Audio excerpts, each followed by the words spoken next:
जय हिंद दोस्तों। Army and government exam तैयारी में आपका एक बार फिर से स्वागत है। हमारा आज का वीडियो आर्मी के रिटन एग्ज़ाम में आने वाले 500 महत्वपूर्ण प्रश्नों का पार्ट 3 है। तो दोस्तों, आज का वीडियो शुरू करने से पहले यदि अभी तक आपने मेरे चैनल को सब्सक्राइब नहीं किया है तो इसे सब्सक्राइब कर लें ताकि मेरे लेटेस्ट वीडियोज़ के अपडेट आपको मिलते रहें। तो चलिए शुरू करते हैं हमारा आज का वीडियो। क्वेश्चन नंबर 1, भगवान बुद्ध को ज्ञान की प्राप्ति कहाँ हुई थी? तो दोस्तों, आपके ऑप्शन है ए बोध गया, बी लुम्बिनी, सी सारनाथ या डी पटना। तो दोस्तों, इसका सही उत्तर है ए बोध गया। 35 वर्ष की आयु में वैसाखी पूर्णिमा के दिन सिद्धार्थ पीपल वृक्ष के नीचे ध्यानस्थ थे। बुद्ध ने बोध गया में निरंजना नदी के तट पर कठोर तपस्या की तथा सुजाता नामक लड़की के हाथों खीर खाकर उपवास तोड़ा। जिस पीपल वृक्ष के नीचे सिद्धार्थ को बोध मिला वह बोधि वृक्ष कहलाया और समयवर्ती वह स्थान बोध गया के नाम से प्रसिद्ध है।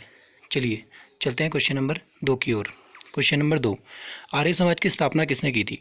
ए विवेकानंद, बी रामकृष्ण परमहंस, सी स्वामी दयानंद या डी स्वामी सत्यानंद।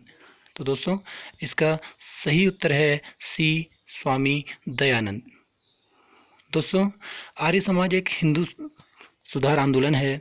इसकी स्थापना स्वामी दयानंद सरस्वती ने संभवतः 7 या 10 अप्रैल सन 1875 ईस्वी को बम्बई, जो कि अब मुंबई के नाम से जानी जाती है, वहाँ पे की थी। आर्य का अर्थ है भद्र एवं समाज का अर्थ है सभा, अतः आर्य समाज का अर्थ है भद्रजनों का समाज या भद्र सभा। तो दोस्तों, चलिए चलते हैं क्वेश्चन नंबर 3 की ओर। क्वेश्चन नंबर 3, पंजाबी भाषा की लिपि कौन सी है? ए देवनागरी, बी गुरुमुखी, सी मैथिली या डी पाली। तो दोस्तों, इसका सही उत्तर है बी गुरुमुखी। दोस्तों, गुरुमुखी लिपि एक लिपि है जिसमें पंजाबी भाषा लिखी जाती है। गुरुमुखी का अर्थ है गुरुओं के मुख से निकली हुई। अवश्य ही यह शब्द वाणी का द्योतक रहा होगा क्योंकि मुख से लिपि का कोई संबंध नहीं है। इस प्रकार गुरुओं ने अपने प्रभाव से पंजाब में एक भारतीय लिपि का प्रचलन किया। चलिए चलते हैं क्वेश्चन नंबर 4 की ओर। क्वेश्चन नंबर 4, भारत की मुख्य भूमि का दक्षिणतम किनारा कौन सा है? ए कन्याकुमारी, बी तमिलनाडु, सी कटक या डी केरला। तो दोस्तों, इसका सही उत्तर है ए कन्याकुमारी। भारत के चरम बिंदुओं में वे निर्देशांक शामिल हैं जो भारत में किसी भी अन्य स्थान की तुलना में अधिक उत्तरी, दक्षिणी, पूर्वी या पश्चिम में स्थित हैं और देश में सबसे अधिक या सबसे कम ऊंचाई के हैं। भारत द्वारा दावा किया जाने वाला सबसे उत्तरी बिंदु भारत और पाकिस्तान के बीच विवादित क्षेत्र है, कन्याकुमारी।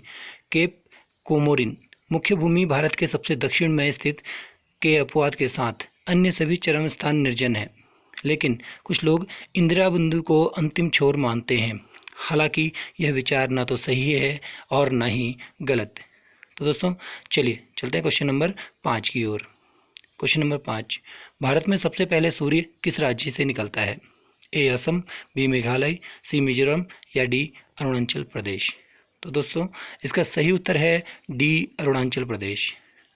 जब आप अरुणाचल जाना चाहेंगे तो भारत के इस राज्य में सूर्य सबसे पहले दिखाई देता है।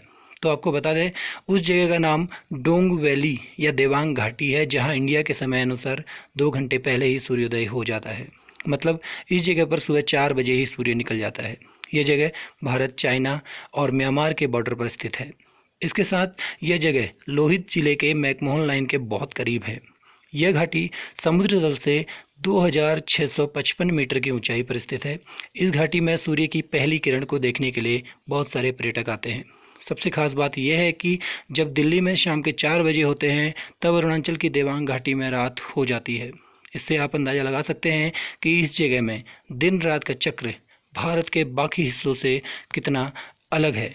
तो दोस्तों, चलिए चलते हैं क्वेश्चन नंबर 6 की ओर। क्वेश्चन नंबर 6, इंसुलिन का प्रयोग किस बीमारी के उपचार में होता है? ए उच्च रक्तचाप यानी कि हाई बीपी, बी मधुमेह यानी कि शुगर, सी बुखार, डी स्वाइन फ्लू।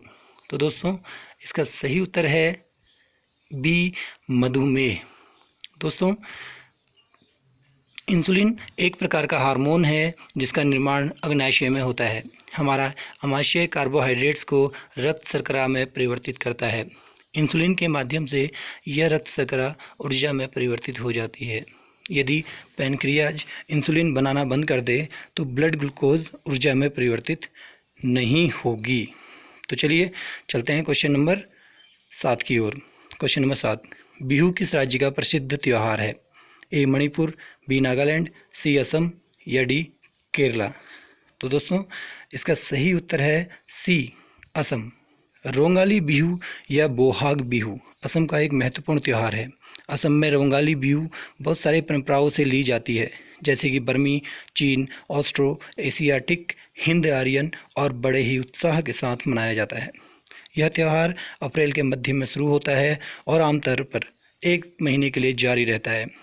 यह पारंपरिक नव वर्ष है। चलिए चलते हैं क्वेश्चन नंबर 8 की ओर। क्वेश्चन नंबर 8, कौन सा विटामिन आंवले में प्रचुर मात्रा में मिलता है? Option A vitamin A, B vitamin B, C vitamin C या डी विटामिन डी। तो दोस्तों इसका सही उत्तर है सी विटामिन सी। आंवला एक वंडर फूड है, यानी कि इस छोटे से फल में ऐसे चमत्कारी गुण हैं जो शरीर के लिए बेहद गुणकारी हैं। यह न सिर्फ हमारे शरीर की इम्यूनिटी बढ़ाता है बल्कि कई बीमारियों को जड़ से भी ख़त्म करता है। इसमें vitamin C, vitamin A B complex, potassium, calcium, magnesium, iron, carbohydrate, fibre और डायूरेटिक एसिड पाए जाते हैं। अपनी इन खूबियों की वजह से आंवले को 100 रोगों की दवा माना जाता है। यही वजह है कि आयुर्वेद में आंवले की तुलना अमृत से की गई है। तो दोस्तों चलिए चलते हैं क्वेश्चन नंबर 9 की ओर। भारत का प्रथम गवर्नर जनरल कौन था? A lord Warren Hastings, B C Rajagopalachari, C lord Macaulay या डी लॉर्ड विलियम बेंटिंग। तो दोस्तों इसका सही उत्तर है डी लॉर्ड विलियम बेंटिंग। दोस्तों ब्रिटिश भारत का पहला governor general lord William Bentinck थे तथा स्वतंत्रता के पश्चात भारत के प्रथम गवर्नर जनरल लॉर्ड माउंटबेटन थे और प्रथम भारतीय गवर्नर जनरल सी राजगोपालाचारी थे। तो दोस्तों चलिए चलते हैं क्वेश्चन नंबर 10 की ओर। क्वेश्चन नंबर 10, कागज़ का आविष्कार किस देश में हुआ? ए चीन, बी मिस्र, सी भारत या डी नेपाल। तो दोस्तों इसका सही उत्तर है ए चीन।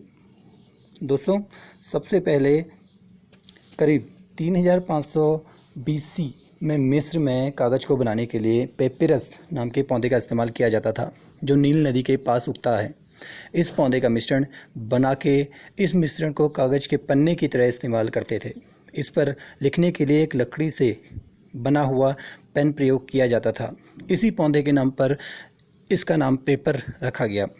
आधुनिक पेपर की शुरुआत चीन में हुई थी। अक्सर लोग यही मानते हैं कि 105 AD में चायलान ने चीन में पेपर का आविष्कार किया था, जो उस वक्त के चीनी बादशाह के दरबार में एक अधिकारी थे। तो दोस्तों इस प्रकार हमारा आज का वीडियो यहीं समाप्त होता है। आई होप कि आपको यह वीडियो पसंद आया हो। यदि आपको वीडियो पसंद आया है तो इसे लाइक करें, शेयर करें और हमारे चैनल को सब्सक्राइब करना ना भूलें। तो मिलते हैं अगले वीडियो में, तब तक के लिए जय हिंद, वंदे मातरम।